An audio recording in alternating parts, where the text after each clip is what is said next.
l'approche de Purim, il serait intéressant de parler du Minyan. Bien évidemment, il est clair que la Megillah d'Esther doit être dite, selon ce que dit le Shulchan Arour, Berov Ram Adrat Meler, on doit être nombreux à la Kriyat HaMegillah pour honorer le roi qui est le roi des rois, Kadosh Baruch Hu. Les dames aussi sont concernées. On a le principe de Pirsum Nissa, de diffusion du miracle, et comme à Hanouka, comme à Purim, il y a marqué Af'en Aou Azayou Beoto Hanes, même elles ont participé au miracle. Donc, puisque Aman avait voulu détruire, anéantir le peuple juif dans son intégralité, hommes, femmes et enfants, les femmes sont aussi concernées par la Megillah, bien évidemment. Si maintenant les femmes n'ont pas entendu la Megillah, il y a une possibilité que soit le Bar Labaïd, soit le rabbin se déplace, réunissent 10 femmes. Automatiquement, un minyan de femmes, c'est comme un minyan d'hommes, à savoir qu'on peut bien évidemment lire la Kriyat HaMegillah devant 10 femmes.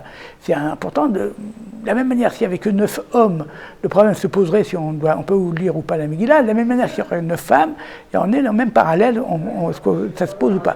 Réponse, il faut 10 femmes quand il me faudrait 10 hommes. Et c'est important de savoir que ces 10 femmes réunies en tant que telles constituent un minyan de femmes. Ça s'appelle un minyan de femmes. C'est un des rares cas de figure dans toute la halakha où on a 10 femmes qui sont réunies et qu'on appelle ça un minyan. Les femmes qui pourront se joindre à ce minyan auront un truc particulier de pouvoir entendre la Megillah et d'être quitte de cette Megillah. Si on a 6 enfants en bas âge et 4 femmes, ça ne suffit pas pour faire les brachot avant. Donc on ne fera pas les brachot préalablement à la Megillah s'il n'y a pas un minyan de femmes au moins, et la bracha, bien évidemment, après non plus. Une mère de famille peut également lire pour ses enfants sans bracha.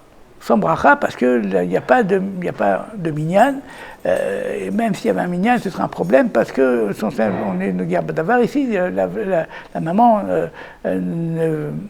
on pense que la maman finalement ferait ça pour l'éducation de ses enfants. Ça s'appelle mitzvat chinour, la mitzvah d'éduquer ses enfants. Et cette mitzvah d'éduquer ses enfants ne rentre pas quitte de la mitzvah obligatoire qui est obvi, telle de la Kriyat HaMegillah. Je vous souhaite en tout cas un Purim Sameach, que ce Purim vous apporte toutes les joies et tout le bonheur qui vous est dû. À bientôt.